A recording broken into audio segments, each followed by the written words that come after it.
E aí, tudo bem, pessoal? Meu nome é Felipe Luna da Silveira, sou pastor atualmente na Igreja Batista Jardim Regado, em Campo dos Goitacazes, Rio de Janeiro. E eu venho aqui através desta ferramenta, da tecnologia, do vídeo, trazer uma aula especial.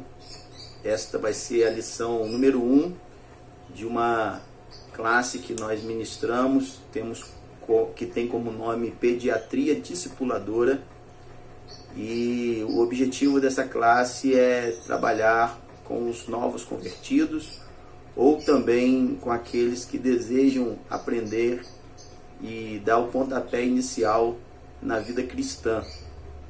Nós já temos aí alguns queridos irmãos que já passaram por essa turma e nós estamos agora nesse tempo oportuno usando a tecnologia para avançarmos nessa direção. Nós vamos orar, nós vamos louvar ao Senhor e nós vamos fazer hoje neste vídeo a primeira lição, a lição número 1, ok? Feche seus olhos em nome de Jesus. Senhor, muito obrigado porque temos, ó Deus, o Senhor acima de tudo e acima de todos.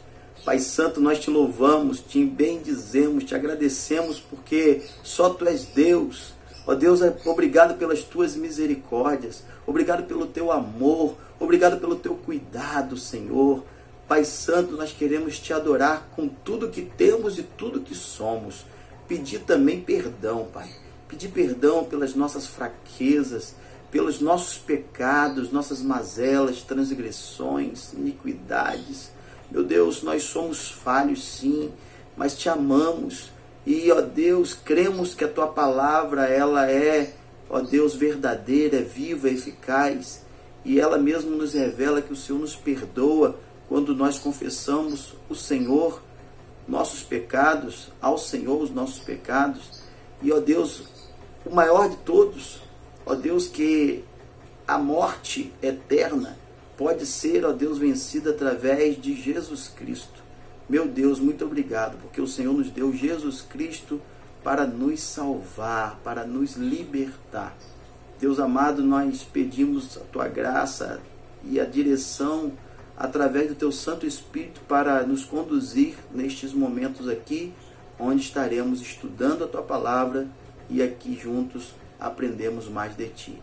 Nosso objetivo é que Teu nome seja glorificado através das vidas. Tua palavra diz que quando nós conhecemos a verdade nos liberta. E esta verdade é o Senhor Jesus, essa verdade é a palavra do Senhor revelada.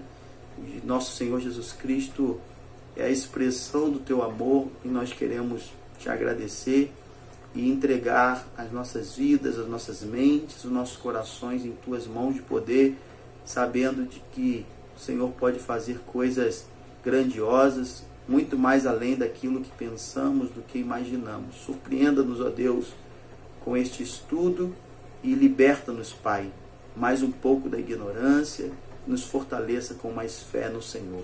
Abençoe meus irmãos, todos que estarão conosco recebendo esta palavra, aonde chegar, ó Deus, este vídeo, que ele possa abençoar vidas, libertar e todos venham reconhecer o Senhor Jesus como o único e suficiente Salvador pessoal e o único digno de toda honra, de toda glória, de todo louvor. E é em nome dele, em nome de Jesus que nós oramos, Pai. Amém, Senhor. Queridos, nós vamos louvar ao Senhor com um louvor que fala muito sobre este contexto ao qual nós vamos começar aqui, tá bom? Para quem tem a revista, é esta, e nós vamos estudar a lição número 1 neste vídeo, ok? O louvor que nós vamos cantar, ele fala muito ao meu coração, espero que fale ao seu também. Eu não mereço tanto amor, eu não sou digno do Teu perdão.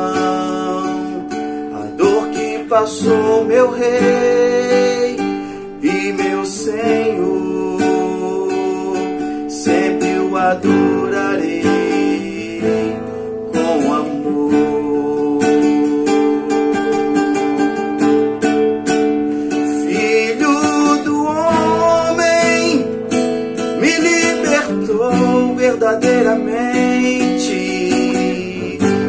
verdadeiramente posso erguer as minhas mãos aos céus, levantar a minha voz e adorar, levantar a minha voz e exaltar, levantar a minha voz só pra dizer: livre eu sou. Somos livres em Jesus, oh, pra te adorar, pra te adorar, pra te adorar, pra te adorar. Eu sou livre, sou livre, pra te adorar, pra te adorar, pra te adorar, pra te adorar. Eu sou livre, sou livre. Quem nos libertou foi o Filho do Homem. Filho me libertou verdadeiramente, verdadeiramente. Posso erguer as minhas mãos aos céus, levantar a minha voz e adorar, levantar a minha voz e exaltar, levantar a minha voz só pra dizer que livre eu sou.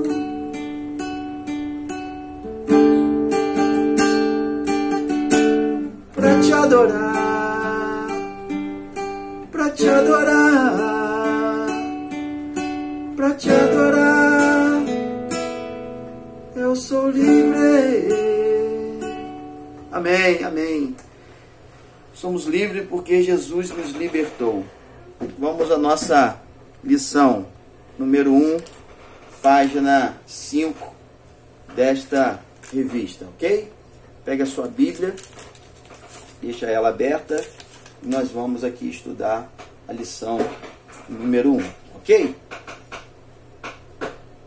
Bem, a lição número 1 ela tem um título interessante. Ela fala assim sobre uma nova natureza. Eu sempre gosto de abordar como introdução desta classe um estudo teológico sobre a existência de Deus.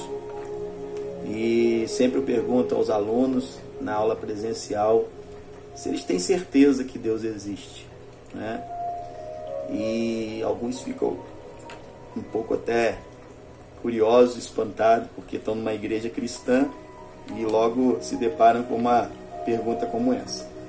Mas o objetivo desta pergunta é fazer-nos pensar, nos livrar um pouco da ignorância e estar também nos preparando para os questionamentos, né, de tantas pessoas que neste tempo ainda duvidam da existência de Deus.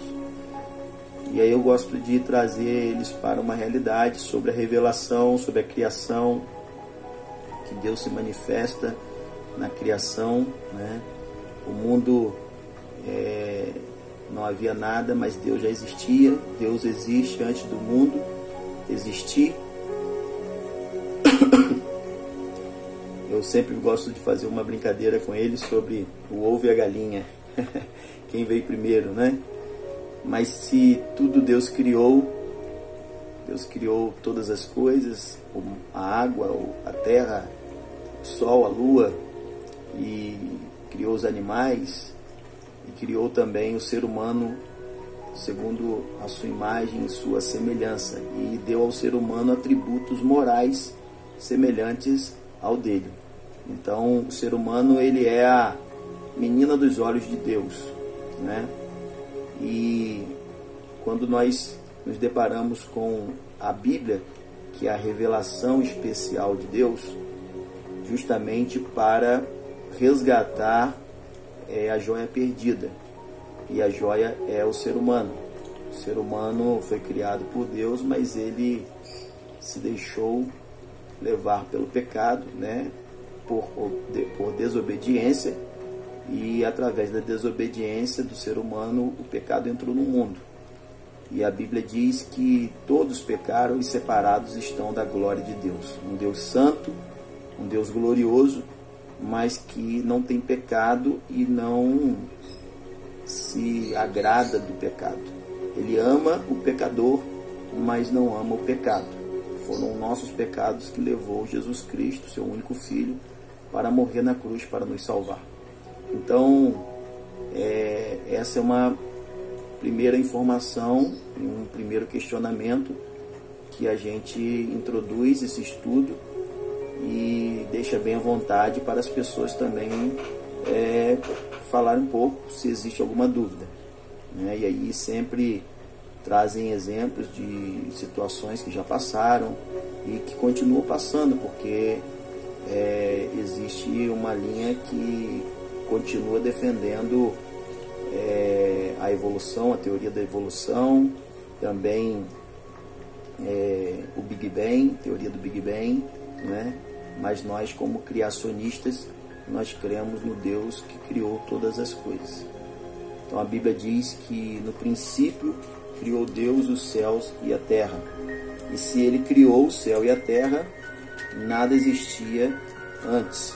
Então Deus já existia antes do mundo existir.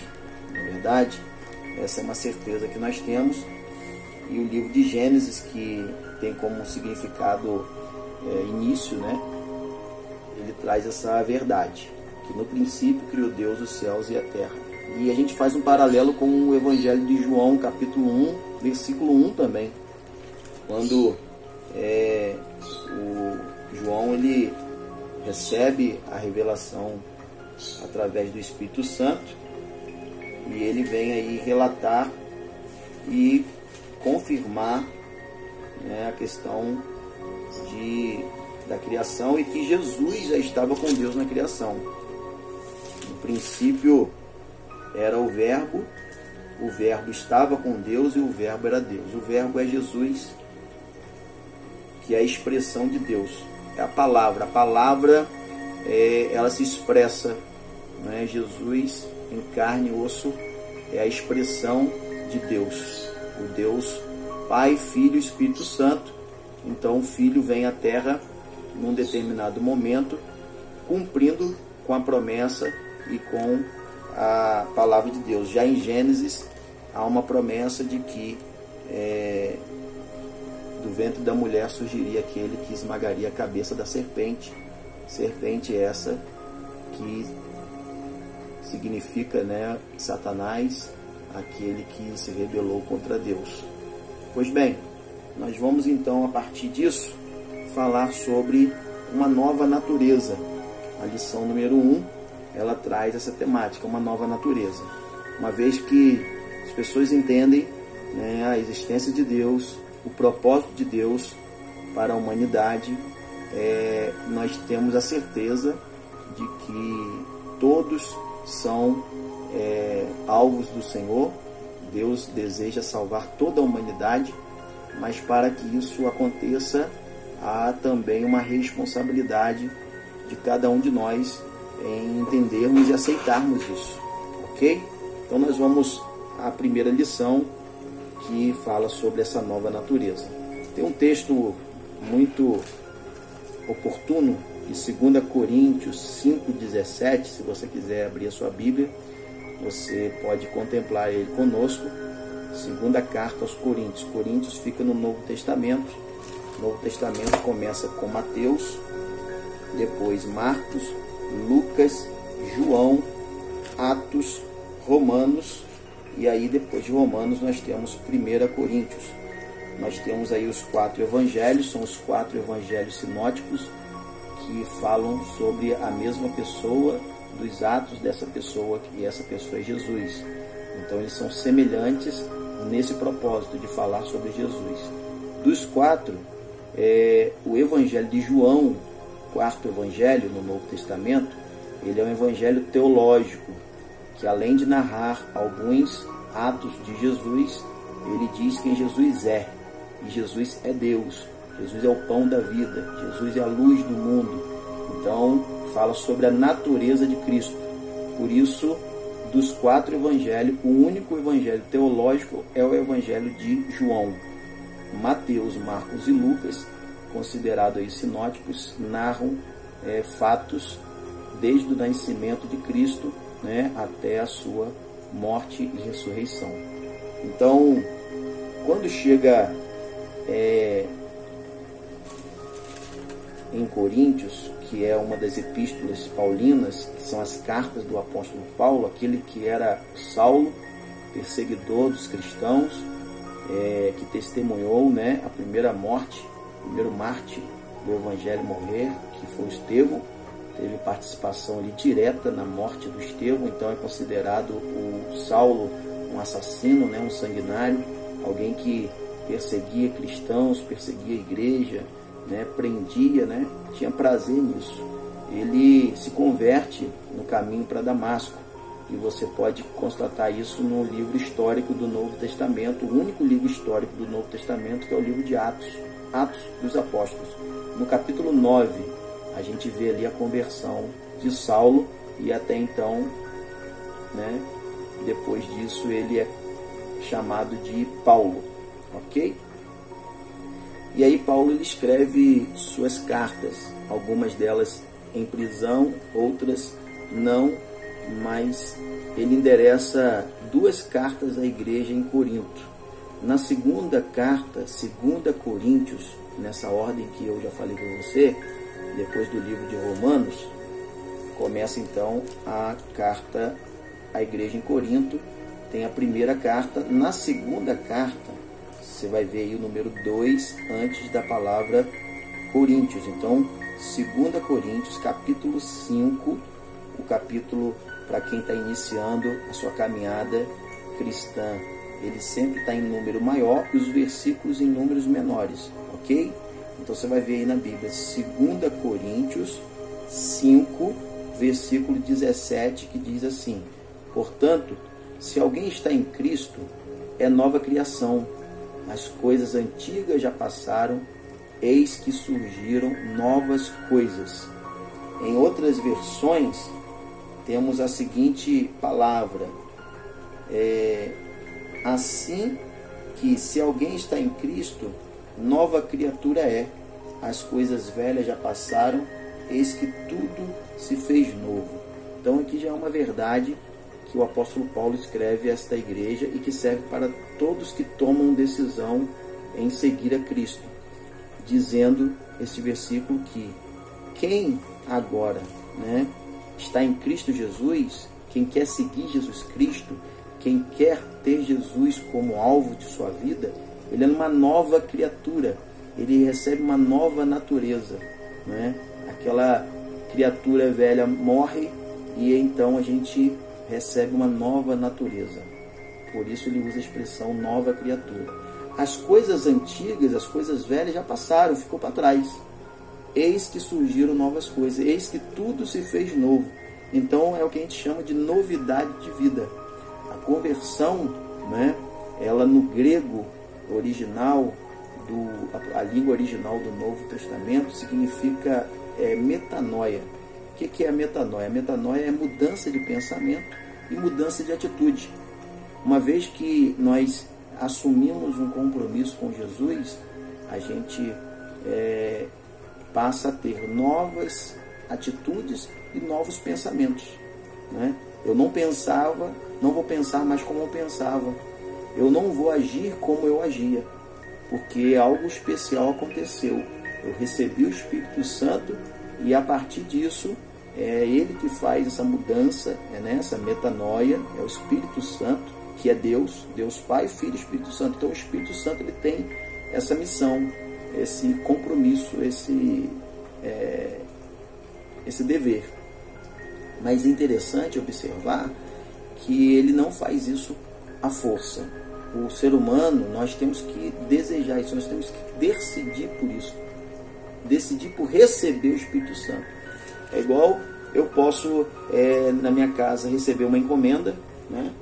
Eu recebo aí uma encomenda, né? E deixo essa encomenda fechada. Tá vendo aqui um livro lacrado, né? E guardei. Eu não recebi de verdade. Por quê? Porque aqui eu tenho informações e para eu receber de verdade eu tenho que abrir e eu tenho que ler. Eu tenho que colocar isso em prática. Então, o receber o Espírito Santo é isso. É você aceitá-lo, você não mais decidir viver por si mesmo, mas viver segundo o Espírito Santo. Nós vamos falar isso no decorrer da lição. Mas vamos lá. Na página 5 dessa revista, fala aí, a partir deste versículo de 2 Coríntios 5,17, o seguinte: quando uma pessoa nasce de novo, ela tem uma nova natureza, uma grande mudança em suas atitudes e atos. Acabamos de falar sobre isso, e isso é o que define metanoia. Essa transformação que chamamos de nova vida ou nova natureza, nós adquirimos quando confessamos nossos pecados a Deus e depositamos nele a nossa fé. Então, quando que o Espírito Santo vai fazer morada, num ser humano, na nossa vida? Quando eu confesso meus pecados ao Senhor, quando eu confesso as minhas mazelas, quando eu confesso para Deus que eu sou um pobre pecador, reconheço isso diante dele e deposito a minha fé em Jesus. A Bíblia diz que a fé vem pelo ouvir e ouvir a palavra de Deus. Então eu preciso ouvir a voz de Deus. Quando eu ouço a voz de Deus, eu decido por deixá-la me guiar.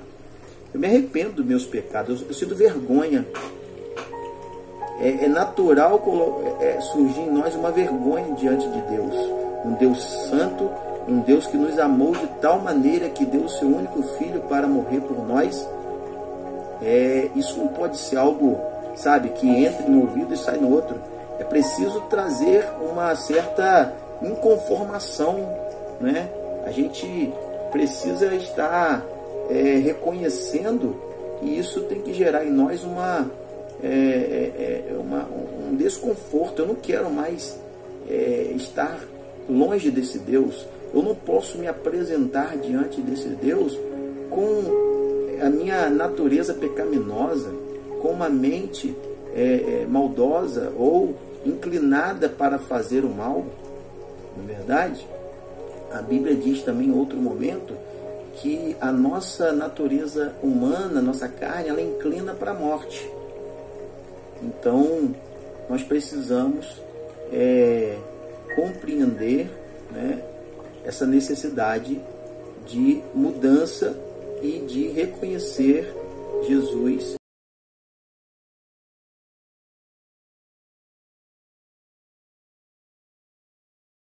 como Filho de Deus, como Senhor e Salvador pessoal, não só como Senhor. Muitos até o reconhecem como Senhor. Até tem temor, mas precisa também tomar posse como Salvador pessoal. O Senhor é aquele que governa, aquele que direciona nossas vidas. E muitos até têm respeito por isso, mas mais do que respeito é nós assumirmos um compromisso, é nós desejarmos obedecê-lo, desejarmos pisar aonde ele pisou. Existe um filme, e um livro que diz assim: em meus passos, o que faria Jesus? É muito lindo esse filme. Se você puder, você assista ou leia o livro. Você encontra esse filme aí na internet, no YouTube, na Netflix. E ele faz nos refletir sobre, em nossos passos, o que faria Jesus? Será que essa natureza pecaminosa agrada a Jesus? Estaria agradando? Ele faria alguma coisa? Até porque não combina, porque em Jesus não há pecado algum. Jesus, ele é perfeito, não foi achado nele pecado algum, certo? O único ser humano santo que pisou nessa terra sem pecado foi Jesus Cristo. Jesus Cristo, ele é 100% Deus e 100% homem. Ele é o Deus encarnado. Então, não existiu pecado em Jesus, não existe, e por isso nós cremos na Trindade Santa, um Deus santo, um Deus triuno, um único Deus que se revelou de três maneiras: Pai, quando criou todas as coisas, né, direcionou o povo, falando com o povo lá no início de todas as coisas, nossos antepassados. Esse Deus Pai vem ao mundo, né, através de uma mulher, nasce cumprindo a profecia, cumprindo a Bíblia mesmo já anuncia nas profecias que Jesus viria desta forma, né? É interessante observar também as datas dos livros bíblicos são totalmente distantes, né? Pessoas diferentes, em épocas diferentes, situações diferentes, mas receberam a revelação da parte de Deus, né? A iluminação. E outra coisa importante para você já aprender deste exato momento é que não existe mais a inspiração, só a iluminação. Então, na antiguidade, os homens que escreveram a Bíblia, eles receberam a inspiração, né, através do Espírito Santo. Eu até falei sobre iluminação aí na minha fala, mas a mente foi iluminada, mas eles foram inspirados, sabe? Aquela coisa que veio de dentro para fora, que homem algum poderia ter conhecimento, e a não ser que tenha vindo da parte de Deus, né, do Criador, né, do Deus soberano que criou todas as coisas, coisas que homens não poderiam alcançar, saber, né, porque viveram em épocas diferentes. E uma das coisas que a Bíblia nos encanta é isso, que ela é inerrante, ela existe uma lógica nela e que ela não se contradiz em momento algum. A gente vê o Novo Testamento citando o Velho, e aí quando a gente vai para as questões científicas de descoberta da Bíblia, a gente vê que foram em épocas diferentes, né, em ocasiões diferentes, em gerações diferentes, mas que ela não se contradiz em momento algum, né, ela se confirma. Então isso é fantástico, essa é uma particularidade que só a Bíblia tem, né? A Bíblia explica a Bíblia, tá certo? Então, voltando aqui ao nosso estudo, sempre vai ter algumas coisas que a gente vai estar lendo e vai abrir aí oportunidade para a gente comentar algo extremamente necessário no início de uma caminhada cristã, ok? Informações, fatos, evidências, né, históricas e bíblicas que vão fortalecer a sua fé, fortalecer a minha fé. A nossa fé, ela é fundamentada, ela é alicerçada em uma lógica, em uma revelação, em evidências que a gente olha para o lado e já vê. Só em olharmos outro ser humano, nós estamos contemplando a criação de Deus. Um ser humano com características diferentes, mas também a imagem e semelhança de Deus, né? Com atributos morais, né? Que pensa, que discerne, que tem questões de éticas, morais, né? Iguais a de Deus. Os únicos atributos que o ser humano não tem são os espirituais.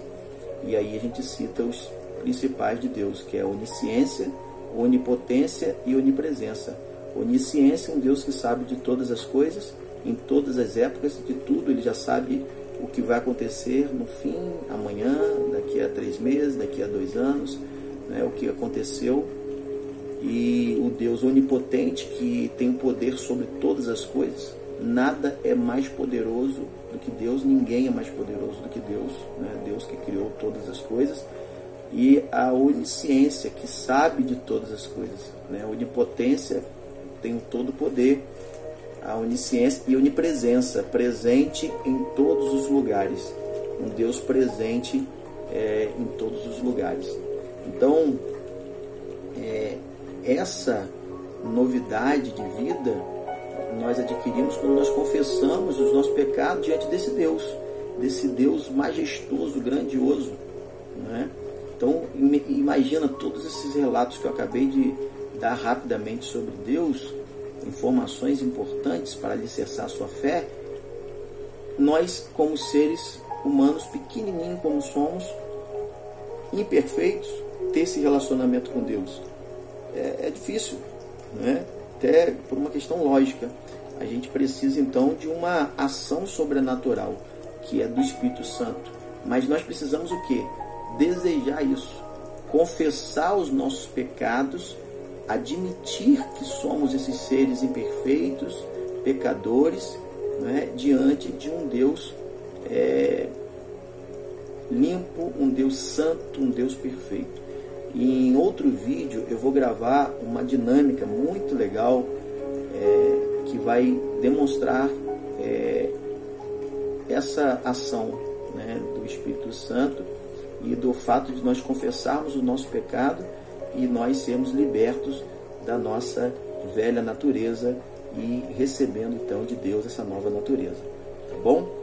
Continuando aí na página 5 da nossa lição, para aqueles que têm a revista, Romanos 6,23 diz: porque o salário do pecado é a morte, mas o dom gratuito de Deus é a vida eterna por Cristo Jesus nosso Senhor. Salário é recompensa, né? O trabalhador que trabalha o mês inteiro, ele recebe seu salário no final do mês, se assim tudo correr bem. Não em tempo de crise, né? Quem trabalha, quem recebe por semana, trabalha a semana toda e recebe no final da semana.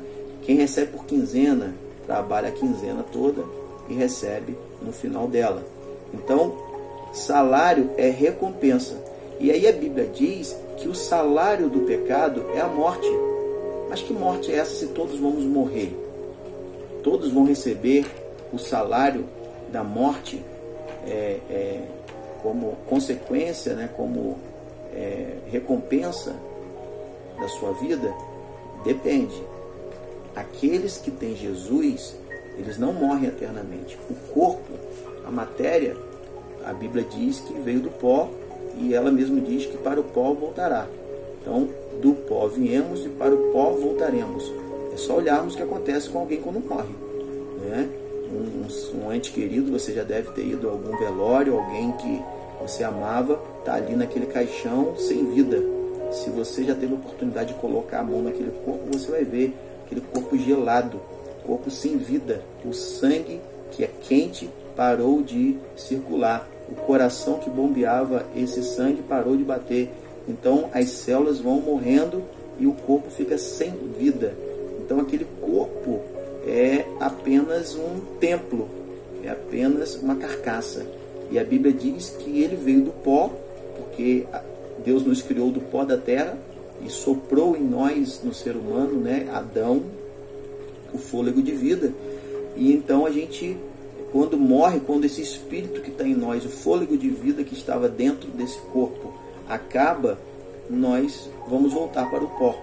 Então, por lei, se eu não me engano, abrem-se as sepulturas depois de 3 anos de alguém morto, né? E quando vê, só tem osso, né? Mas aquela carne, ela foi toda corroída. Então, isso vai provando aquilo que a Bíblia diz, né? Em nós há o fôlego de vida, o Espírito, tá bom? Mas cada um tem o seu. Porém, quando nós nos convertemos, nós recebemos o Espírito Santo. E aí, esse é o diferencial para entender esse versículo. Porque o salário do pecado é a morte. Que morte é essa? É a morte eterna. Todos vamos morrer, conforme nós acabamos de relatar. Porém, de que morte que a Bíblia está falando aqui? É da morte eterna, ou seja, o espírito que está dentro deste corpo vai ter 2 caminhos, ou o céu ou o inferno. Quem morre no pecado, sem confessar o pecado a Deus, sem se arrepender dos seus maus caminhos e receber o Espírito Santo, aí a morte é eterna. Por isso ele diz, porque o salário do pecado é a morte. Então, quem morre sem reconhecer os seus pecados, a recompensa é a morte eterna, né? E não é Deus que manda para o inferno. É uma questão lógica, né? Quem não se converteu já está condenado. Romanos 8, versículo 1, a partir dele, diz assim: nenhuma condenação há para quem está em Cristo. Então, automaticamente, qual é o entendimento que nós temos desse versículo? Que quem não está em Cristo já está condenado. Então, Cristo, ele nos tira da condenação. Ele é o nosso advogado fiel. Então, ele vai lá e nos justifica perante a Deus Pai E quando nós morrermos, e todo mundo vai morrer, né? Isso é inevitável, não sabemos com qual idade, mas uma verdade é que todos vão morrer, todos morrem, mas aí o segredo é, quando nós morremos, nós estamos ou não estamos com Cristo? Porque morrer com Cristo é só a carne que morre, mas o Espírito ele vai ressuscitar, ele vai ganhar a vida eterna. Mas quando morremos sem Cristo, aí o salário é a morte eterna, que esse versículo de Romanos 6,23 está dizendo, né? E a parte B do versículo diz assim: mas o dom gratuito de Deus é a vida eterna por Cristo Jesus nosso Senhor. Então olha, porque o salário do pecado é a morte. Mas, ou seja, porém, todavia, e toda vez que tiver na Bíblia o mas, é muito importante você observar o que tem depois dele, o que tem antes e depois, né? Está dizendo o quê? Mas, porque o salário do pecado é a morte, mas o dom gratuito de Deus é a vida eterna por Cristo Jesus, nosso Senhor. A vida eterna é dada por Cristo. Foi Cristo que morreu na cruz para nos salvar. O grande ato do cristianismo, que foi Jesus pegar os nossos pecados, porque nele não tinha pecado algum, e ter levado para a cruz, né? Quem crer nessa graça salvífica, que é o favor imerecido, porque graça é isso, é um favor imerecido. Eu recebi algo que eu não merecia, recebi um presente que eu não merecia, mas eu preciso o quê? Dar valor a esse presente. Eu preciso reconhecer esse presente. Se eu não reconheço esse presente, se eu não abro esse presente, se eu não curto esse presente, se eu não usufruo desse presente, eu não recebi presente. Eu apenas olhei, mas eu preciso desfrutar. E a graça, que é esse favor imerecido, né, precisa ser reconhecida pelo ser humano. Quando ele confessa os seus pecados e diz, aceita, né, confessa também com os seus lábios e entendimento para o seu coração que Jesus Cristo é o Senhor e Salvador da sua vida. É o único e suficiente Salvador pessoal. E aí nós somos libertos desta morte eterna, conhecida como inferno, ok? Então isso é um dom gratuito de Deus. Muitas pessoas acham que a salvação precisa ser comprada. Não, quem comprou foi Jesus. Jesus comprou lá na cruz. E o preço disso foi o quê? Foi a sua morte, foi o seu sangue derramado na cruz. E para nós? Para nós é de graça no sentido de sacrifício. Mas é preciso o quê? Obedecer. Por isso que a Bíblia diz, não é? Em Gálatas, é melhor obedecer do que sacrificar. Então nenhum sacrifício que nós fizermos vai nos dar o direito da salvação. Por quê? Porque quem já fez esse sacrifício foi Jesus. Quando nós achamos que a salvação é por mérito humano, por sermos bonzinhos, por não fazermos mal a ninguém, nós estamos anulando o sacrifício de Jesus na cruz. E isso não tem lógica, porque isso é uma realidade. Toda a humanidade sabe disso. E isso é um fato, que Jesus ele morreu na cruz. Então o mérito é todo de Jesus. Por isso que Efésios 2, todo, mas o especial, o versículo 8 diz que é um dom de Deus, não é? A graça, a salvação é um dom de Deus. Então não é de nenhum homem para que ninguém se glorie, não é mérito humano para que ninguém se glorie. Então não tem mérito algum no homem, mas sim em Cristo. E aí por isso eu tenho que aceitá-lo como Senhor e Salvador. Então a salvação ela é algo conquistado em Cristo e não em nós. Eu, Felipe, não tenho como conquistar a salvação por meus méritos humanos, né? Pelas minhas atitudes, pelos meus pensamentos. Não, eu tenho que me render ao sacrifício de Jesus na cruz, porque ele foi para a cruz para nos salvar. E quando eu confesso os meus pecados para ele e reconheço ele como meu único e suficiente Salvador pessoal, mas tem que ser de verdade, não é da boca para fora. Há um questionamento muito grande nas nossas aulas quando alguém pergunta assim, pastor, e aquela pessoa que estava na igreja, que estava se comportando assim, estava vendo assim, de repente ela está totalmente longe, revoltada, voltou a praticar aquelas mazelas, aqueles pecados que ele praticava antes de se dizer de Deus e se batizar na igreja. Eu sempre falo nas aulas, o batismo, né, o batismo não salva, o batismo é para os salvos. Muitos se batizam achando que a imersão nas águas, o mergulho nas águas, tem poder de salvação ali. Não tem nenhum poder de salvação nas águas. O poder de salvação é pelo Espírito Santo. É o Espírito Santo que nos salva. É o batismo do Espírito Santo. É aí que vem uma afirmação de que quando que uma pessoa ela é batizada pelo Espírito Santo? Quando ela recebe Jesus Cristo. Quando ela confessa Jesus Cristo como Senhor e Salvador e ela crê de coração, né, de todo o seu entendimento. E aí o Espírito Santo começa a fazer morada, né, e sela. Agora, nesse caso dessas pessoas que talvez até começaram a caminhar com Cristo, mas perderam o seu prazer, perderam até mesmo a sua vontade de estar seguindo a Jesus, independente da igreja, instituição, de homens, né, de líderes espirituais, fica uma pergunta no ar. Será que essa pessoa era realmente convertida? Ou era convencida? Será que ela estava na igreja por quê? Será que ela teve realmente uma experiência de conversão? E isso também não quer dizer que as pessoas que se desanimaram, talvez, elas não eram salvas. Essa é uma questão que só Deus vai saber. Não cabe a nós julgarmos, ok? Porque é também comum, e acontece na caminhada, alguém desanimar, mas ela tem o Espírito Santo, né? Mas é muito comum que quem realmente tenha o Espírito Santo, isso é muito fácil de entender, ele deseja estar perto de Deus, né? Ele não deseja mais pecar, ele não sente mais desejo de pecar. Ele peca, nós pecamos, eu peco, mas eu não tenho desejo de pecar.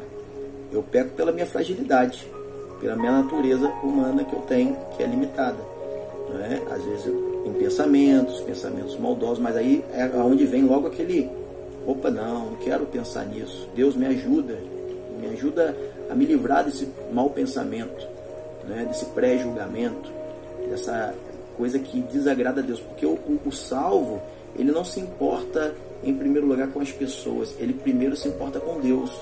Ele vive uma vida conectada com Deus, ele está o tempo todo assim, em sintonia com Deus. Não é aquela coisa de fanatismo, não. É uma sintonia com Deus que basta ele pecar, automaticamente ele mesmo já pede perdão, já tenta se consertar, né? Mas a diferença é que quando a pessoa não tem o selo do Espírito Santo, não tem Jesus Cristo, ele peca propositalmente, ele não sabe discernir o que é pecado e o que não é. Normalmente em suas atitudes e pensamentos, aquilo faz parte e em momento algum ele se sente constrangido, né? E isso vem também a levar para um entendimento muito especial para este momento aqui, que é a diferença entre arrependimento e remorso, né? Remorso não produz em nós mudança de atitude. Às vezes dá aquele aperto no coração, fica com a consciência pesada, e emocionalmente começa a nos causar alguns danos, né? Mas arrependimento não. Arrependimento você se perdoa, porque você entende que Jesus te perdoou, você se arrepende de verdade, né? É o que eu falei, é metanoia, é uma conversão. Você estava indo em um caminho, você, retornei, porque esse caminho não é do agrado de Deus. Então eu faço isso, né, consciente. Mas quando não tem a consciência do pecado, não há arrependimento, a pessoa sente um remorso temporário, né, mas não se arrepende, não muda suas atitudes, não muda o seu jeito de pensar. Ele fica com remorso agora, passou alguns momentos, alguns dias, ele vai lá e comete aquele ato de novo. Por quê? Porque não houve arrependimento, não houve confissão dos seus pecados, e aí não tem aquela mudança da mente que só o Espírito Santo faz. Então, quando a pessoa se arrepende, ela habilita o Espírito Santo a fazer esta mudança, né? E isso é preciso pedir, é preciso confessar, é preciso se arrepender, né? E é preciso pedir a Deus: Senhor, me ajuda, faça morada em mim, né? E aí, quando isso é feito de coração, de entendimento, não por emoção, não porque quer estar num lugar bacana, ou porque ali tem pessoas legais, é um ambiente agradável, né? Não, é diferente. É uma mudança mesmo de pensamento, ok? Bem, isso tudo nos dá margem para falar sobre isso. No próximo item fala assim: nesta lição estudaremos acerca da nossa nova vida e da nossa nova natureza. Bem, a Bíblia ela descreve, né, a velha natureza e a nova natureza. A velha natureza era a nossa vida antes de nascermos de novo. A nova natureza é a nossa vida depois de termos nascido de novo. Então, a velha natureza e a nova natureza, ela tem aí o divisor de águas, que é o quê? O novo nascimento. E o novo nascimento é isso que nós acabamos de explicar. É a pessoa desejar Cristo, se arrepender dos seus pecados e confessá-lo como Senhor e Salvador. O Espírito Santo vem, faz morada, né, sela, e automaticamente nós ganhamos uma nova natureza. Existe um doutor da lei, em João capítulo 3, que ele ficou meio confuso com isso, né? Então ele chegou para Jesus e falou assim: mestre, como posso nascer de novo? Vou ter que voltar lá na barriga da minha mãe? Curioso isso, né? Porque essa expressão nascer de novo pode ser estranho, né, aos nossos ouvidos, e pode ser estranho até para quem está começando a sua caminhada, né, na igreja ou na vida cristã com Jesus. O novo nascimento que está sendo falado aqui não é o novo nascimento de voltar à barriga da mãe. É um novo nascimento no Espírito, ok? Eu vou ler esse texto com você para você entender. Evangelho de João, capítulo 3. Aí é onde abre o capítulo do texto áureo da Bíblia, né? O texto áureo da Bíblia é o João 3,16. Que Deus amou o mundo de tal maneira, né, que deu seu Filho único, unigênito, para que todo aquele que nele crê não pereça, né, não morra eternamente, mas tenha a vida eterna. Né? Não morra na eternidade, mas viva na eternidade. Porque depois que o nosso corpo morre, são dois caminhos: inferno e céu. Morte eterna, inferno. Vida eterna é céu. Então João 3 começa aí na Bíblia, né, com Nicodemos visitando Jesus. Havia entre os fariseus um homem chamado Nicodemos, príncipe dos judeus. Esse foi ter de noite com Jesus e disse: Rabi, né, mestre, bem sabemos que és mestre vindo de Deus, porque ninguém pode fazer estes sinais que tu fazes se Deus não for com ele. Interessante que o conhecimento de Nicodemos fez com que ele já reconhecesse que Jesus não era um homem comum. Ele só pode que o Senhor é filho de Deus, porque o que o Senhor está fazendo aqui na terra, eu sei de onde veio, eu já ouvi falar sobre isso, eu estudei, eu conheço, né, a história.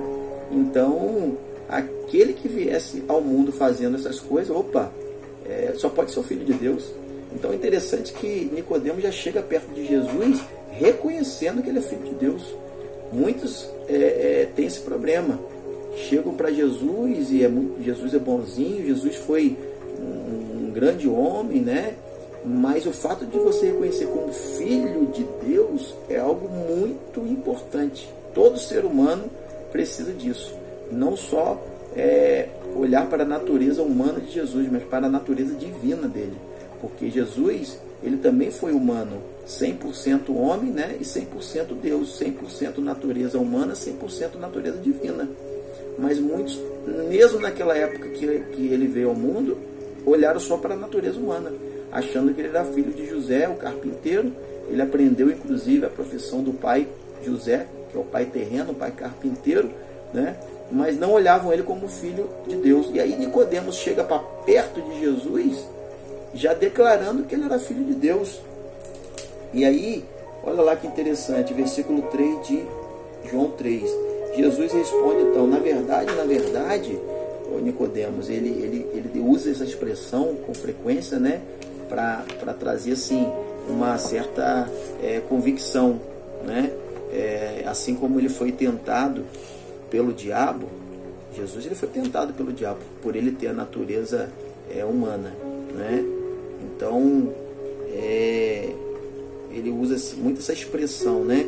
Na verdade te digo, na verdade aqui Jesus respondeu, eu lhes digo a verdade, né? Quer dizer, na verdade, o que? Eu lhe digo a verdade, eu sou a verdade, né? João 14,6 diz, eu sou a verdade, eu sou o caminho, a verdade e a vida. Então Jesus, ele tem várias definições, né? Ele se apresenta de diversas formas, mas tudo apontando para o Filho único de Deus, né? O Deus vivo que desceu do céu.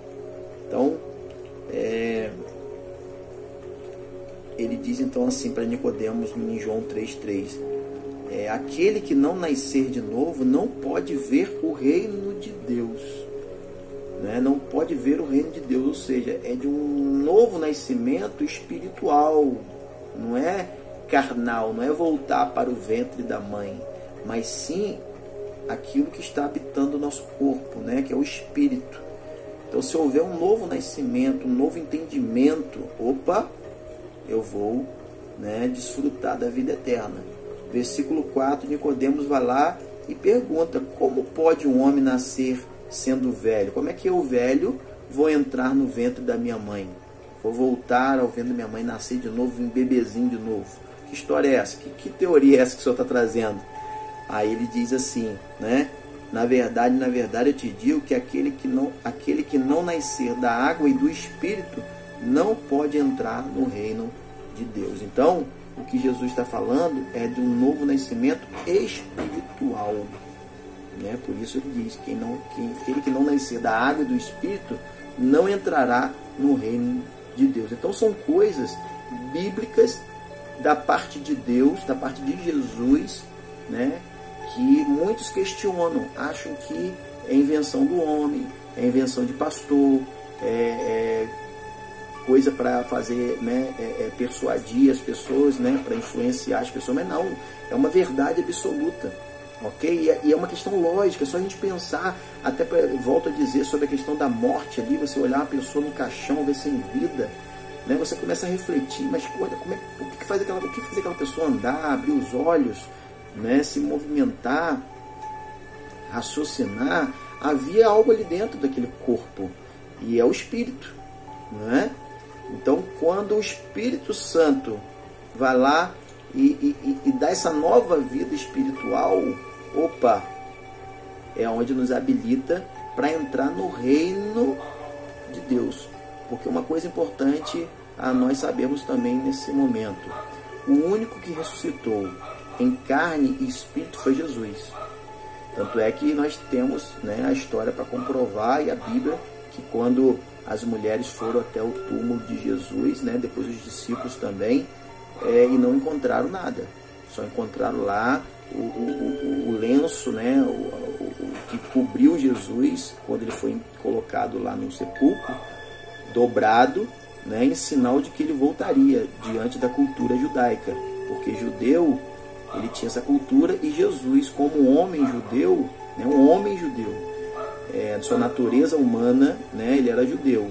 Então ele dobrou aquele lenço como sinal da sua volta, né? Existe uma cultura que os judeus, quando se alimentavam, né, os servos que serviam seus senhores, se o senhor pegava o lenço e deixava de lado de qualquer maneira, era sinal de que ele acabava a sua refeição e não retornaria mais a comer.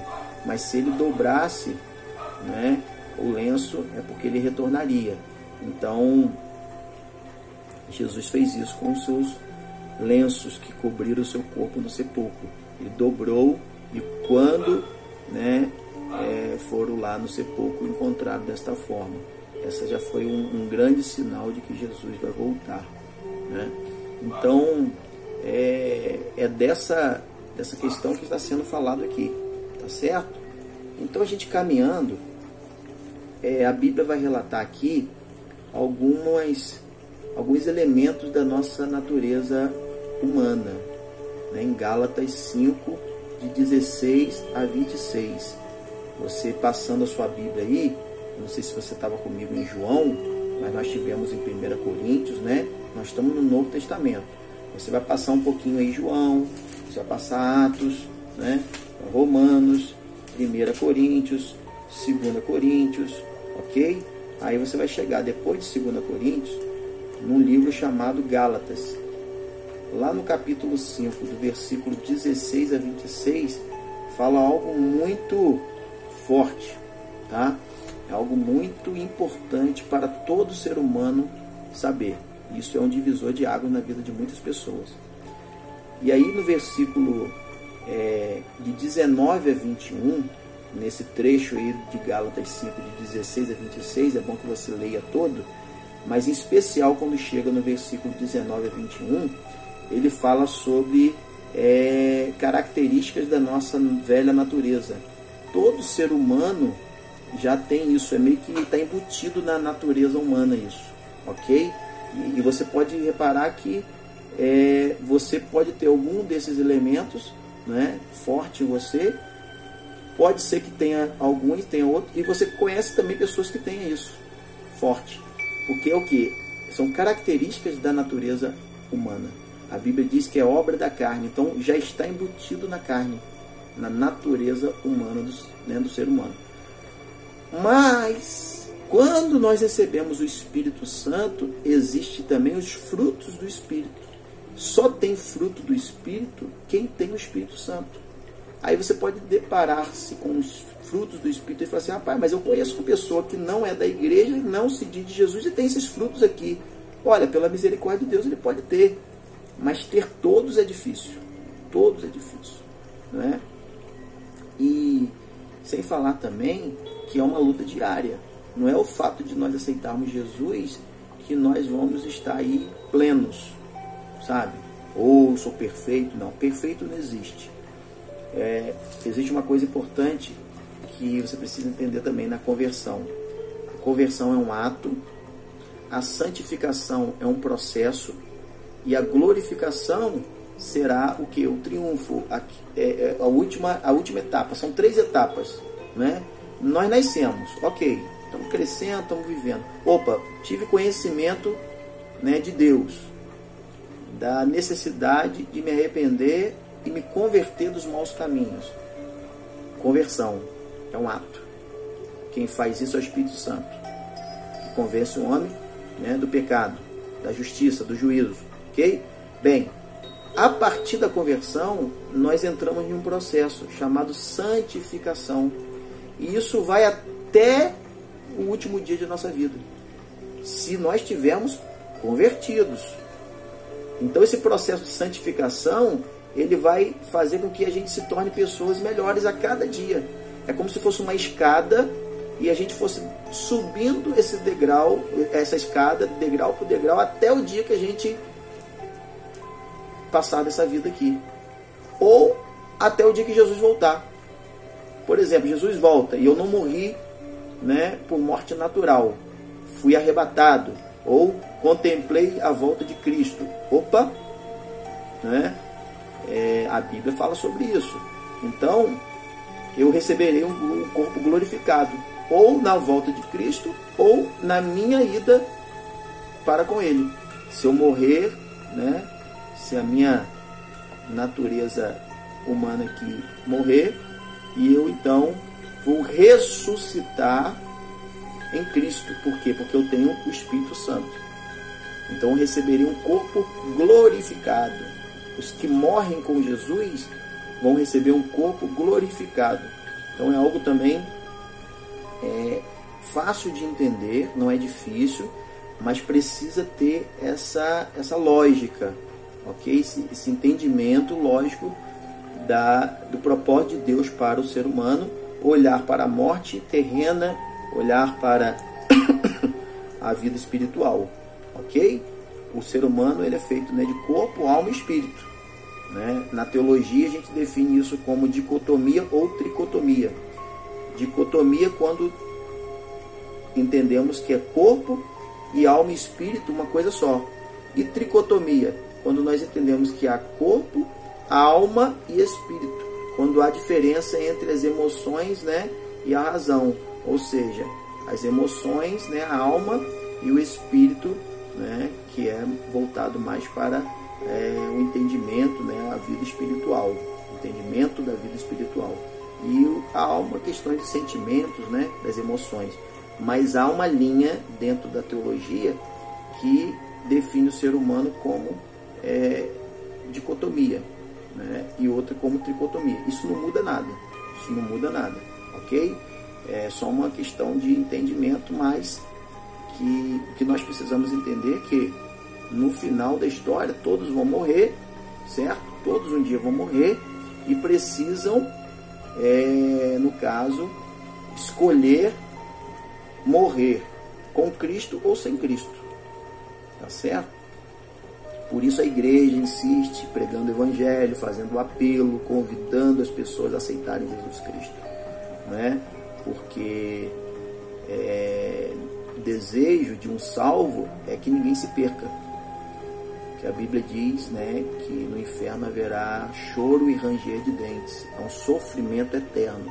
Imagina se a vida já é difícil aqui, imagina no inferno, né? Que a Bíblia, que não erra e se cumpre de geração a geração, desde o início de tudo, então eu prefiro acreditar nela até o fim, não é? Não dá para acreditar em meia Bíblia, tem que acreditar nela toda, não é? Ou é ou não é. A gente precisa acreditar nela como todo, como a revelação de Deus, né, inerrante, e a gente não acrescenta nada nela, porque ela é divinamente inspirada, ok? 2 Timóteo 3,16. Tudo isso que nós estamos falando é baseado na Bíblia, né? Eu não tenho entendimento meu nenhum para falar sobre isso, nunca homem algum soube disso através de livros, tá bom? Só da parte de Deus mesmo, através da Bíblia Sagrada. Então, respondendo à pergunta da página 5, né, escreva alguns pecados que se encontram na velha natureza. Ok, vamos lá. Gálatas 5, 19 e 21. Quais são os pecados? Né? Quais são aí as obras da carne relatadas aí nesse texto? Imoralidade sexual, né? Em outras versões é prostituição. Impureza e libertinagem. É importante você saber a diferença de liberdade para libertinagem, ok? Liberdade, só há liberdade em Jesus Cristo, porque é Ele que nos liberta do pecado. Muitos se equivocam em achar que uma vida de liberdade é uma vida livre, faz o que quiser, não é? Não. A liberdade é Cristo, porque Cristo que nos liberta do pior problema do ser humano, que mata o ser humano, que escraviza, né? Que é o pecado. O que muitos acham que é liberdade, viver como a vida, né, deixa a vida me levar, é libertinagem, é uma vida sem princípios, sem regra, né?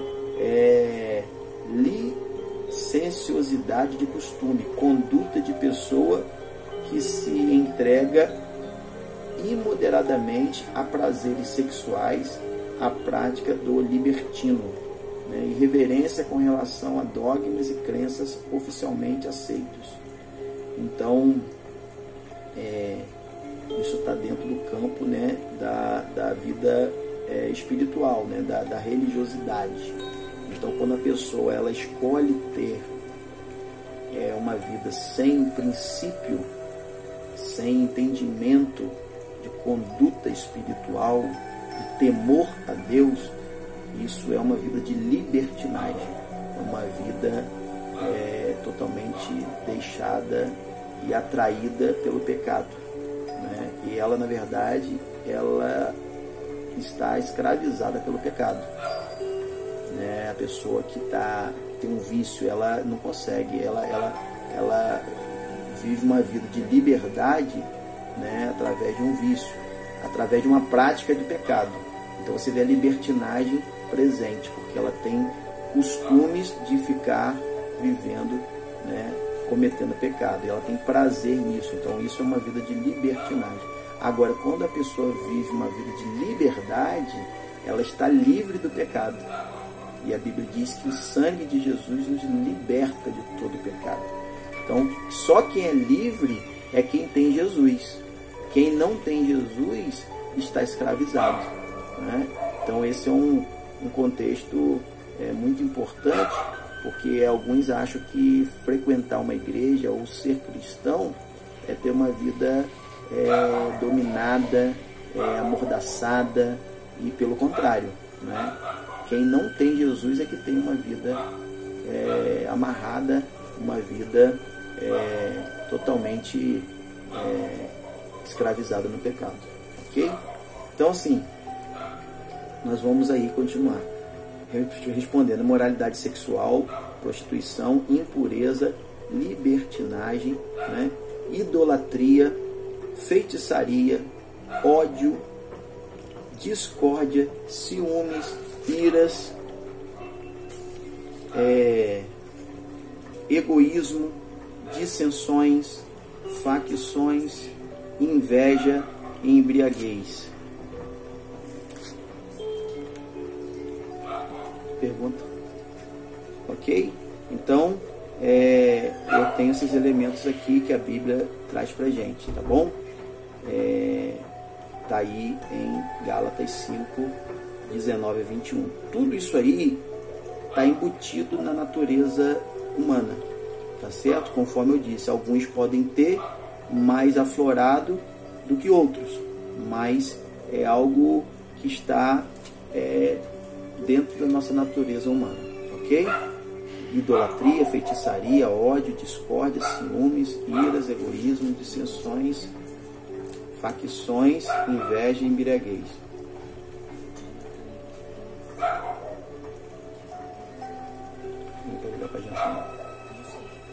Orgias e coisas semelhantes. Estou ocupado. Orgias e coisas semelhantes. Pode deixar algum recado para a gente falar depois, que eu estou aqui em aula. Minha filha veio aqui trazer um recado, mas a gente interrompeu, vai ficar um pouco delicado aqui. Retomando aqui a nossa lição, vamos caminhando aí. Então nós temos aí as obras da carne, tá bom? Gálatas 5, 19 e 21. Agora, seguindo aí, nós vamos ver Gálatas 22 a 26, que é a obra do Espírito. Paulo escreve aí a nova natureza, e que é tudo fruto do Espírito Santo, né? Há 9 características que se encontram na nova vida, que são produzidas pelo Espírito Santo vivendo em nós. Olha só, hein? Produzidas, tá bom? A partir da nova vida, né? Que o Espírito Santo em nós, né, vai fazer. Então, é como se fosse uma árvore que é plantada, é regada. E a partir dessa atitude de regar a árvore, ela vai começar a frutificar. Então, uma árvore sem ser regada, dificilmente ela vai dar fruto. Vamos fazer esse paralelo aí para ter um entendimento. À medida que ela é regada, ela vai o quê? Frutificar. E frutos saudáveis, ela for cuidada, nós temos aí algumas árvores que precisam de cuidados muito especial, né, para não dar praga, para não dar bicho, com adubo, com determinado remédio. É claro que não pode comprometer também a qualidade do fruto com excesso de remédio ou com o bom é que seja tudo, né, natural, verdade? Mas vamos aí a lista aí dos 9 frutos do Espírito, Gálatas 5, 22 a 26. Primeiro, amor, alegria. 2, 3, paz. 4, paciência. 5, amabilidade. 6, bondade. 7, fidelidade. 8, mansidão. 9, domínio próprio. Pode ser que algumas Bíblias, algumas palavras sejam um pouco diferentes, tá bom? mas o significado é o mesmo. A essência é a mesma, tá certo? Muito importante isso. Tem pessoas que às vezes veem palavras diferentes de uma Bíblia para outra e falam assim, essa Bíblia aqui é errada e tal. Calma o coração. Sendo uma Bíblia com uma editora confiável, temos que ter esse cuidado nesse tempo, tá bom? Ter uma Bíblia de editoras confiáveis. Tendo uma Bíblia de editora confiável, que a sua tradução tem credibilidade do original, né, da língua original, por exemplo, o Velho Testamento, a língua original é o hebraico, o Novo Testamento, a língua original é o grego, tá bom? Então houve traduções ao longo da história, tá bom? Mas é importante a gente ver se manteve o verdadeiro significado, né? Então eu recomendo aí, por exemplo, Bíblias da Sociedade Bíblica Brasileira, né? Existem algumas editoras que são confiáveis também, tá certo? A Mundo Cristão, a editora Mundo Cristão também é uma Bíblia, é uma editora confiável, né? Que edita aí Bíblias confiáveis, tá certo? Se alguém tiver alguma dúvida e quiser depois perguntar sobre isso, a gente pode estar ajudando também, certo? Então a gente tem algumas editoras e temos as versões. E a versão pode mudar algumas palavras, mas a mensagem é sempre a mesma. Ok? Anotaram aí então os 9 frutos do Espírito, né? 1, amor. 2, alegria. 3, paz. 4, paciência. 5, amabilidade. 6, bondade. 7, fidelidade. 8, mansidão. 9, domínio próprio. O versículo 25 diz assim: se vivemos em espírito, andemos também em espírito.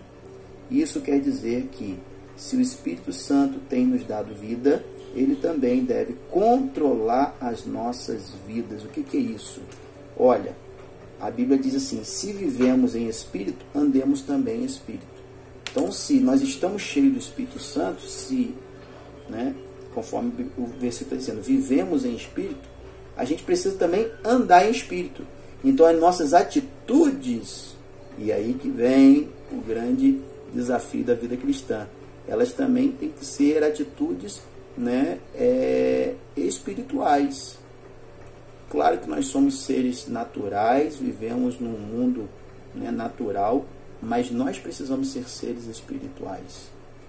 Ou seja, seres que foram, né, selados pelo Espírito Santo. Não justifica dizermos que somos seres que têm o Espírito Santo, que somos cristãos e vivemos atitudes carnais, da velha natureza. Então, por isso, a Bíblia diz: se vivemos em espírito, andemos em espírito. Tá bom? Para um estudo adicional acerca da nova e da velha, na página 6, continuando, depois dos frutos do Espírito, diz então assim: para um estudo adicional acerca da nova e da velha vida, leia o que Paulo diz em Efésios 4, de 22 a 24, Colossenses 3, de 5 a 17. Temos visto, segundo a Bíblia, que para o crente a nova vida é algo normal. Também temos entendido que o verdadeiro crente não pode continuar vivendo como vivia antes de nascer de novo. A nova vida substitui a velha vida. Então, dá uma olhada nesse texto aí, nesses textos de Efésios 4, 22 a 24, tá bom? E também de Colossenses 3, de 5 a 17. Faz um asterisco, marca aí, para você poder depois olhar esse texto, tá certo? Nós vamos continuar aqui, mas não dá para a gente ler todos os textos, tá certo? O de Efésios 4, 22 a 24, bem breve, dá para a gente então rapidinho passar. Diz assim: que quanto ao trato passado, vos despojeis do velho homem, que se corrompe pela concupiscência do engano,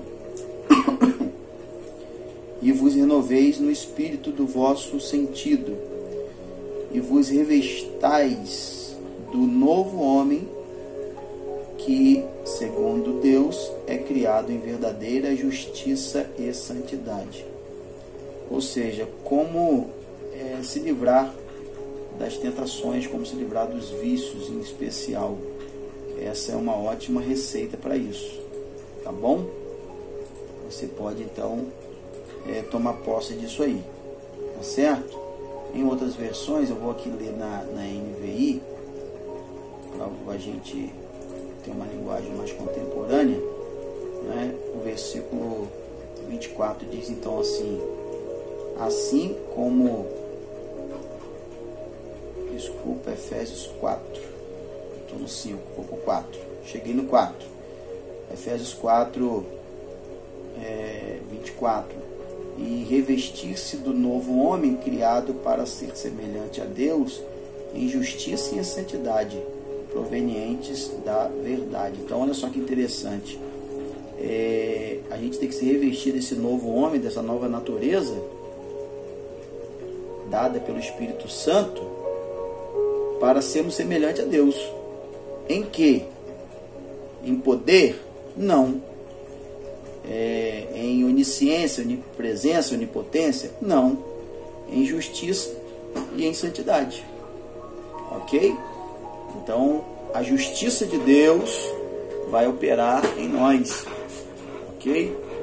A partir dessa decisão e obediência a Deus. E também a santidade. Ok? A gente vai ter prazer em buscar santidade. A gente vai ter prazer em agradar o Deus Santo. Porque quando a gente não é convertido, a gente não tem esse prazer. A gente tem até aquela questão do respeito, sabe? Deus é santo, vamos ter respeito, mas vai além disso. Além do respeito, vai haver aquele desejo, aquela vocação, vai ser uma coisa automática, vai ser um estilo de vida, né? É assim que a gente define melhor. Um novo estilo de vida. Continuando na página 6 aí da nossa revista, o crente tem atitudes novas, o crente tem atos novos, então novos comportamentos e novos pensamentos. Você pode dizer, eu nasci de novo, minha vida realmente tem mudado, mas algumas vezes sinto a tentação, né, de pecar, e algumas vezes peco. Será que continuo sendo um cristão que nasceu de novo? Essa pergunta ela é bem delicada, né? E aí, o fato de nós pecarmos, escorregar um pouquinho depois, nós vamos contra isso que nós decidimos? Vamos ver lá na frente, tá bom? Alguns novos crentes se sentem frustrados e deprimidos quando um dia recebem Jesus como Salvador e Senhor e logo no dia seguinte pecam, né? Isso é normal. Se aceitou Jesus, é o quê? Você perfeito? Não é isso, tá? Não pode deixar essa frustração bater, porque nós aceitamos, mas erramos no dia seguinte. A diferença é que nós não vamos ter prazer no erro, ok? Vai produzir automaticamente em nós o que? Arrependimento, porque o Espírito Santo está em nós. Agora, se não tiver arrependimento, é algo a se questionar. Será que eu aceitei Jesus mesmo? Será que não foi naquele momento de emoção, aquele culto, aquela música legal, e um culto fervoroso, como muitos falam, né? Aquele culto, o culto foi uma bênção, mas no outro dia eu continuo fazendo as mesmas coisas que fazia antes. O culto pode ter sido uma bênção para muita gente, mas para você, para mim, não. Se eu não mudei, não foi uma bênção, né? Então a gente tem essa cultura de rotular e de, né, julgar as coisas de forma emocionada, né, pela emoção. Alguns novos crentes se sentem assim. Isso é normal? Será que sou a única pessoa assim? Será que perdi a salvação? Opa, assunto delicado, hein? Daqui a pouco a gente fala sobre isso. Muita gente se faz essas perguntas. Para que saibamos como agir e entender melhor a nossa própria natureza, estudaremos cuidadosamente acerca da relação do crente com a tentação e o pecado. O cristão nascido de novo é livre da escravidão do pecado por duas razões. Primeiro, o crente recebeu uma nova natureza como um presente da parte de Deus. Então, foi um presente que nós recebemos. E se realmente nós recebemos, tomamos posse do presente, como eu já falei antes, aí sim nós vamos estar livres da escravidão, ok? Porque Jesus nos deu o presente, não porque nós merecíamos e nós conquistamos pelos nossos méritos, ok? A Bíblia diz em 1 João 3, 9 e 10. 1 João já é mais para o final, ok? Você passando aí os evangelhos, a gente estava lá em Efésios, né? Gálatas, Efésios, agora a gente vai lá para o final da Bíblia, antes de Apocalipse. 1 João, aí vai estar assim, ó, 1 João 3, 9 e 10. Então você vai no 1 João 3, grandão, versículo 9 e 10. Versículos, você vai ver um número menor, vai dizer assim: qualquer que é nascido de Deus não comete pecado, porque a sua semente permanece nele, e não pode pecar, porque é nascido de Deus. Nisto são manifestos os filhos de Deus e os filhos do diabo. Qualquer que não pratica justiça e não ama o seu irmão não é de Deus. O que é isso aqui? Isso aqui é o processo de santificação, tá bom? Não é literalmente no português assim, eu não cometi pecado, então eu não sou de Deus. Não. Aquele que está no processo de santificação, ele é de Deus. Aquele que não está no processo de santificação, ele não é de Deus. Só está no processo de santificação quem recebeu o Espírito Santo. Quem deixou a natureza velha para trás e começou a escrever uma nova história. E agora você não é o autor dessa história, Jesus. Sabe o que a gente resume isso tudo?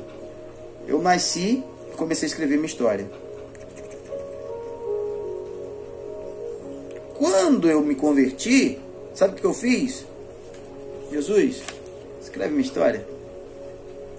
Escreve aqui, começa escrevendo novo. É uma folha em branco. A gente recebe uma folha em branco. A gente pega uma folha, um bloco assim, novinho.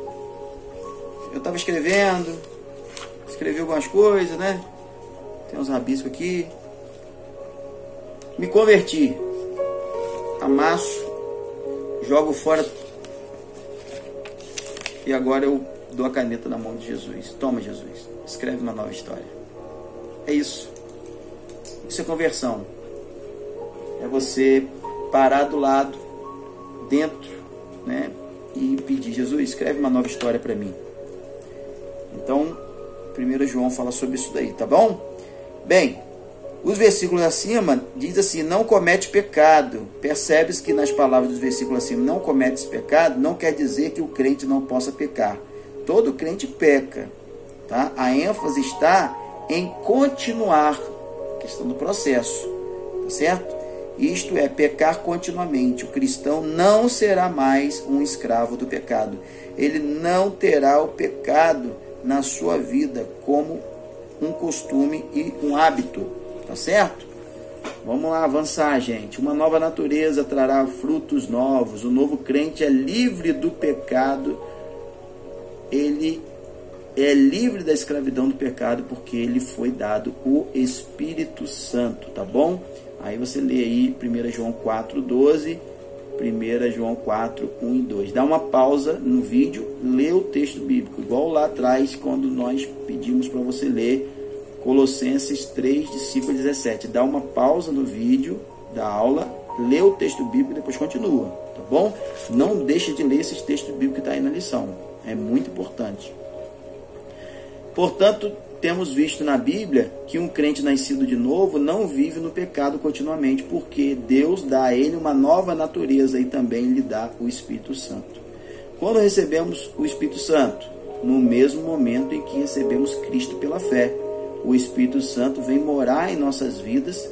Encontramos na Bíblia 2 versículos que são muito claros em relação a quando o crente recebe o Espírito Santo. Nós já falamos disso bastante, né? Mas agora estamos aí contactando, né, a lição para comprovar tudo que nós já falamos e vemos falando. Em Atos 11:17, neste versículo, o apóstolo Pedro estava falando acerca do Espírito Santo. O Espírito vem a ser o nosso comandante diário quando cremos e recebemos a Cristo como Salvador e Senhor, ok? Quem comanda agora a minha vida é o Espírito Santo, ok? Atos 10:47 está claro que essas pessoas receberam o Espírito Santo quando creram ainda antes de serem batizadas em água. Então, olha, o batismo é no Espírito. Aí depois, então, eu batizo na água. Aí eu vou lá e me torno membro de uma igreja. Por quê? Porque primeiro eu me batizei no Espírito. Então o batismo é para os salvos. O batismo não salva. Tá certo? Quem é salvo, quem recebeu Jesus e agora tem o Espírito Santo, vai automaticamente desejar passar pelo batismo nas águas na igreja. Tá bom? Então é bom que você ore, se você ainda não tem essa certeza, né? Ore, se arrependa dos seus pecados, confessa a Jesus e vai produzindo, vai caminhando até o momento que você, agora eu tô, não é que estou pronto para batizar, porque ninguém é perfeito. Não confunda isso. É uma questão de pronto no sentido de certeza de que Jesus é o seu Senhor e Salvador e de que você quer ter uma vida agora alimentada pelo Espírito Santo, pela Bíblia, né, e pelo Espírito Santo, uma vida de oração, ok? Nossa conclusão é: o pecado já não domina as nossas vidas, porque temos uma vida santa, separada. O que é uma vida santa? O que é um santo? Ele é separado, é uma vida separada do pecado, dos prazeres mundanos, ok? E temos um novo diretor em nossas vidas, o Espírito Santo de Deus. É Ele que vai nos dirigir. É você sair do volante, sentar no banco carona e dizer: Espírito Santo, dirige a minha vida. Tá certo? Sabemos que temos uma nova natureza e temos o Espírito Santo porque as novas atitudes e atos têm mudado. Se uma pessoa diz que é nascida de novo, mas continua alegrando-se na sua vida de pecado anterior, então é porque na realidade não nasceu de novo. Voltando à pergunta, os que nasceram de novo pecam? A resposta é o quê? É sim, né? Outra pergunta: um crente nascido de novo continua alegrando-se na vida passada do pecado? A resposta é não. Então a gente peca, a gente vai dar um escorregãozinho sem querer, né? Não é sem querer querendo não, hein? É o sem querer. Mas eu não vou desejar mais pecar, tá bom? O pecado ele vai mudar de ótica. Não é que pecado muda, tem pecadinho e pecadão. Pecado é pecado. Mas é questão de ótica nossa. Nós vamos olhar para o pecado diferente. Antes eu tinha prazer no pecado, agora eu não tenho mais prazer no pecado. Ele até me ronda, eu sou tentado, mas eu não caio em tentação. O pecado domina a vida das pessoas que não são crentes. E elas vivem comodamente, ou seja, é uma maneira cômoda de viver. Para o crente, o pecado é um intruso que não lhe pertence. O crente não se sente confortável com a sua presença. Sabe aquele objeto estranho? Um espinho no pé? Você não fica satisfeito com o espinho no pé. Você quer tirar ele. O pecado é um espinho. É um espinho que fica espetando a gente. Você quer se livrar dele. Você pode até roçar, dar uma espetadinha sem querer, mas ficar com ele, fica aí espinho, não rola. Quando uma pessoa nasce de novo, está consciente de seu pecado, existe uma nova consciência sensível. O crente fica perdido e condenado quando peca? Não, isso não é assim.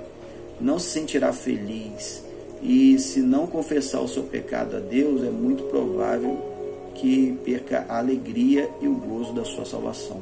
Isso é uma verdade. O cara que tem o Espírito Santo, enquanto ele não confessar o pecado, ele fica borocochô. Sabe aquele dia que você fica meio caído? Porque o Espírito Santo está ali falando no seu coração, na sua mente. Aquele negócio, pede perdão, resolve aquilo, se arrepende, né? O crente, enquanto ele não resolver aquilo, ele não fica satisfeito. Agora, quando o cara fica satisfeito, se acostuma com aquilo, deixa a vida me levar, é porque não tem a presença do Espírito Santo nele, entendeu? Ou nela, né? Fala indivíduo, nele é o indivíduo. O crente fica perdido e condenado quando peca, não. Então não se sentirá feliz, né? Não ficar alegre. O gozo da salvação é comprometido. Mas quando alguém chega a ser filho de Deus e recebe a vida eterna, nada o separará de Deus. Romanos 8, 38 e 39. O que deve fazer o crente quando peca? Confessar os seus pecados e se arrepender. Tá bom? Mas leia aí 1 João 1, 8, 9 e 1 João 2, 1 e 2. Tá? São capítulos diferentes.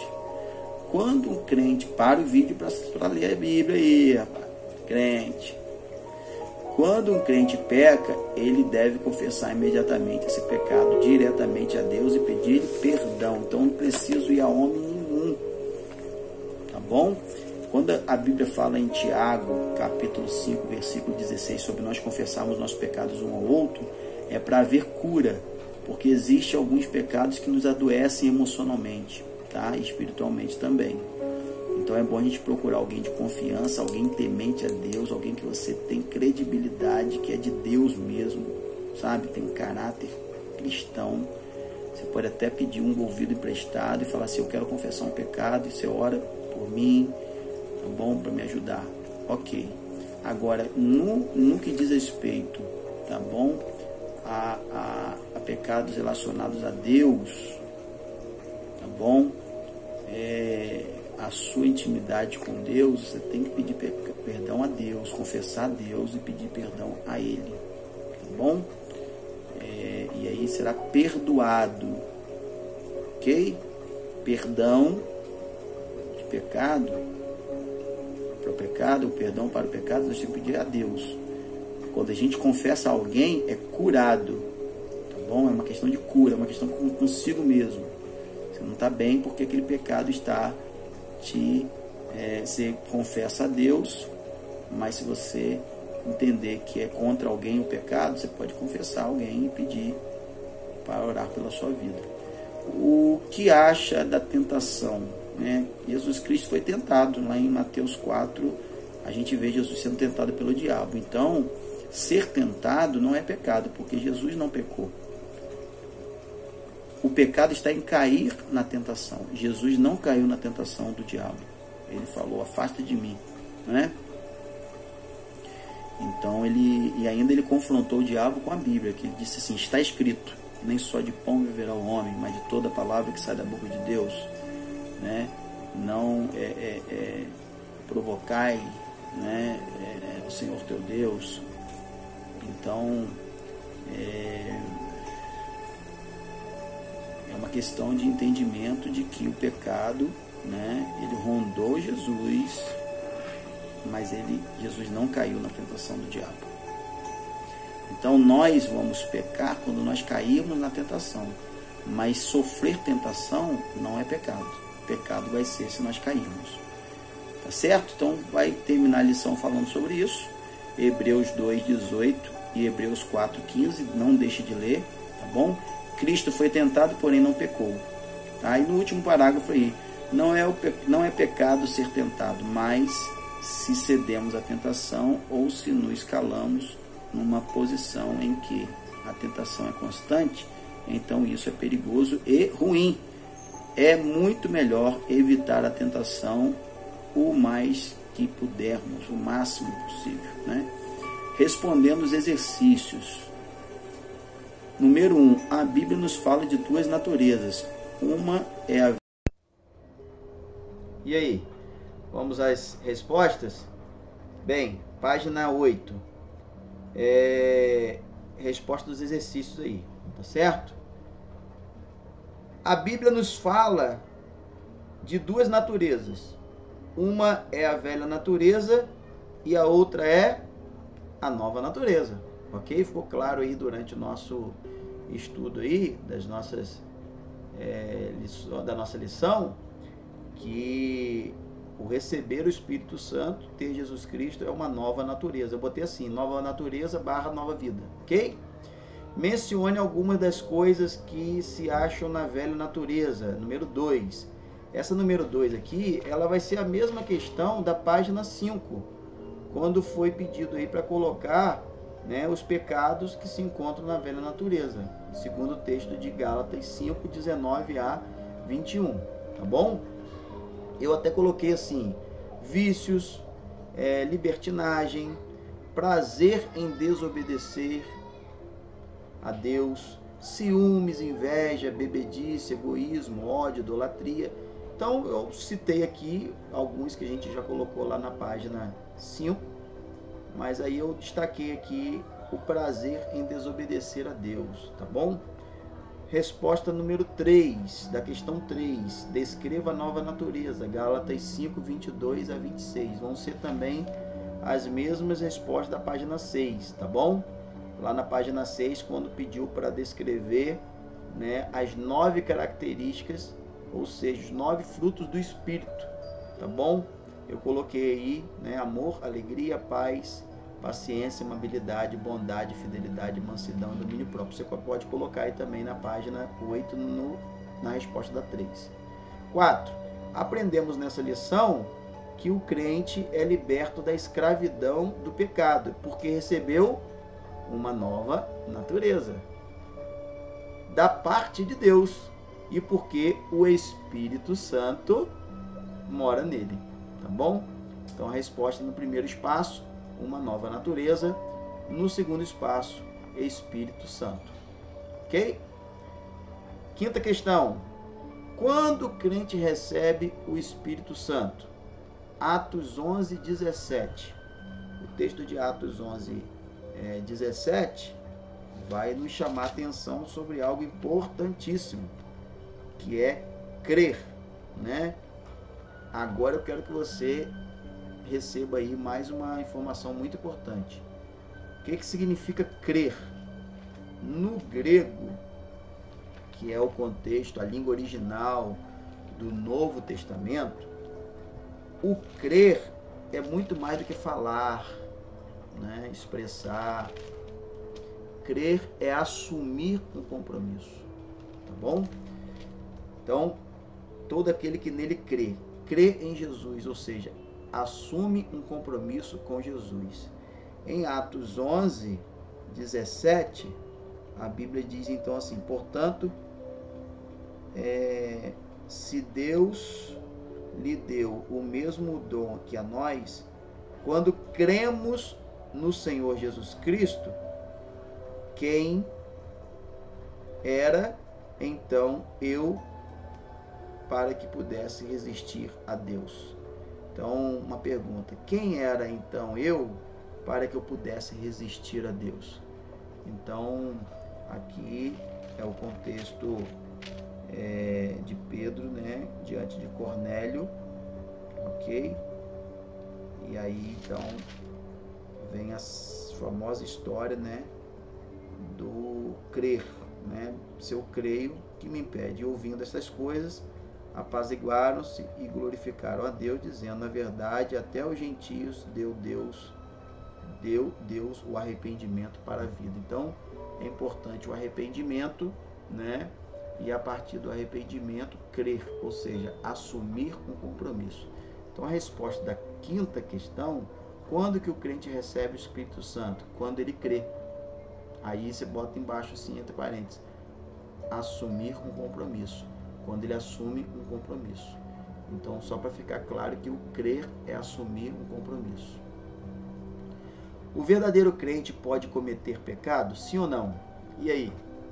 Claro que sim, porque o pecado, né, volto a dizer, eu não sinto mais prazer em cometê-lo, mas é algo que vai bater na nossa porta todos os dias, tá bom?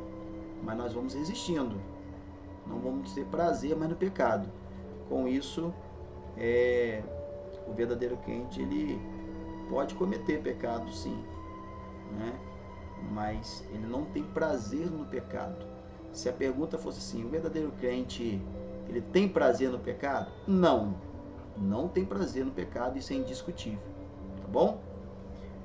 7. Segundo esta lição, O que deve fazer o crente quando peca? 1 João 1,9. Confessar seus pecados de coração e não só da boca para fora. Então eu coloquei numa resposta bem assim, popular, bem comum, nada muito teórico biblicamente, mas algo que você entenda. À luz da Bíblia, essa é a resposta melhor.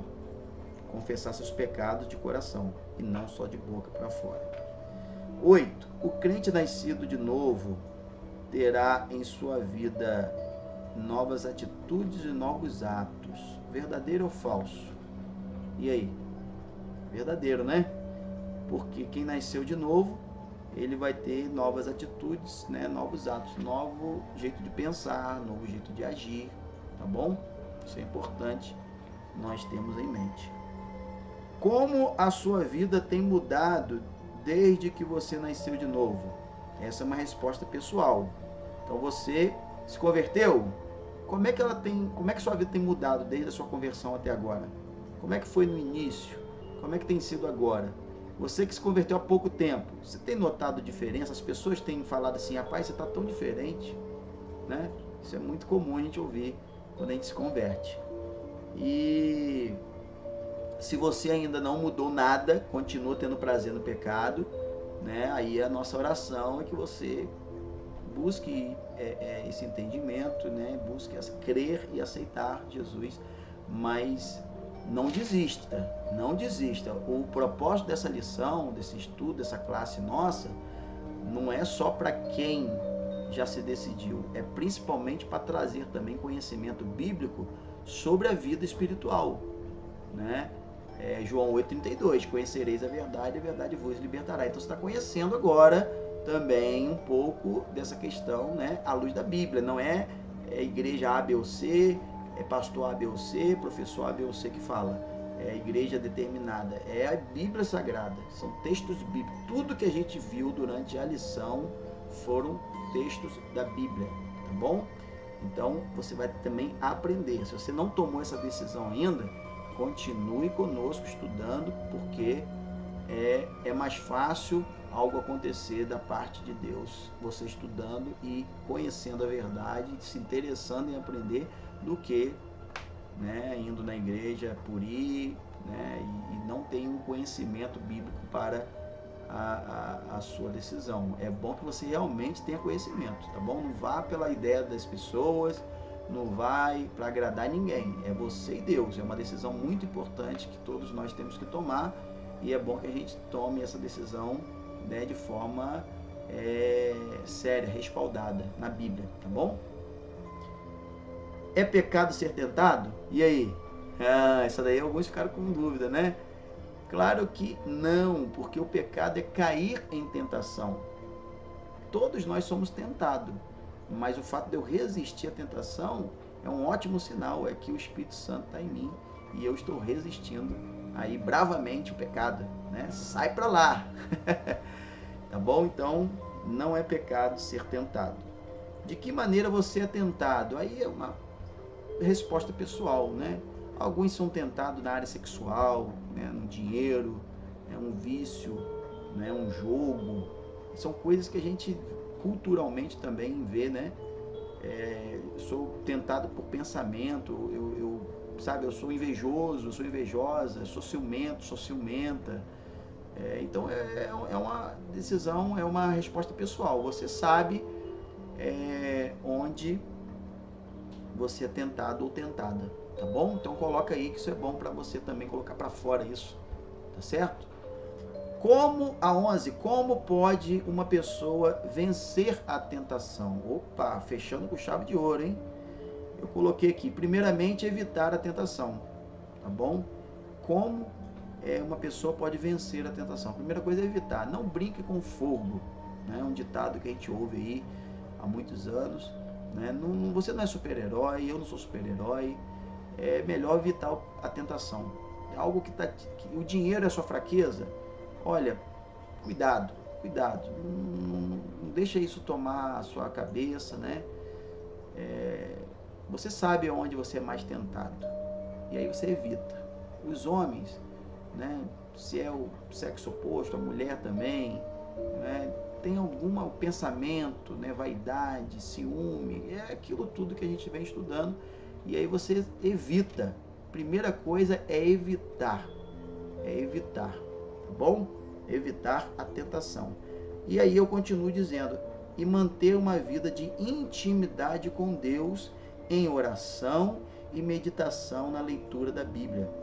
Procurar ocupar a mente com coisas boas que edificam, ok?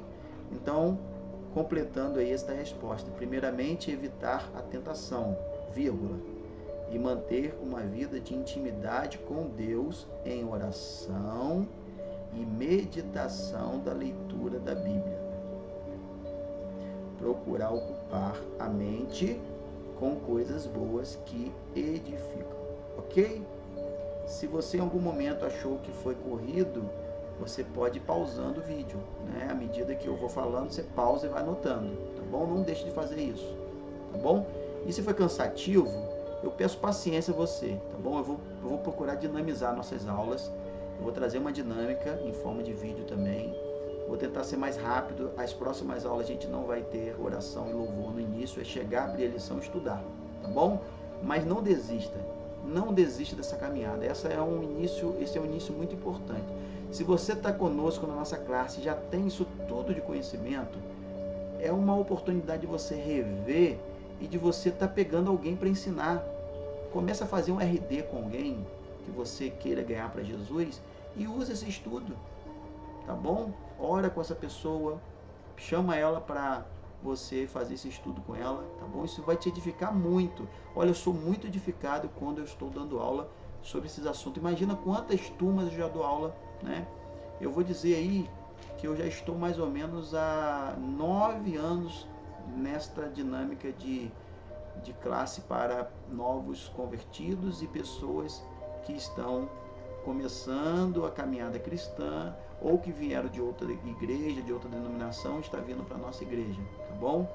Já há 7 anos e meio em Jardim Regado e 1 ano e meio antes na outra igreja da onde a gente foi, né, membro e foi onde nós fizemos o seminário Teológico Batista, né, o curso de bacharel em teologia, tá certo? Foram 4 anos de curso e a gente tem já essa experiência aí com novos convertidos e pessoas que estão iniciando a sua vida cristã, tá certo? Deus abençoe, tamo junto, vamos que vamos, tá certo? Até o próximo vídeo. Tchau, tchau, a paz!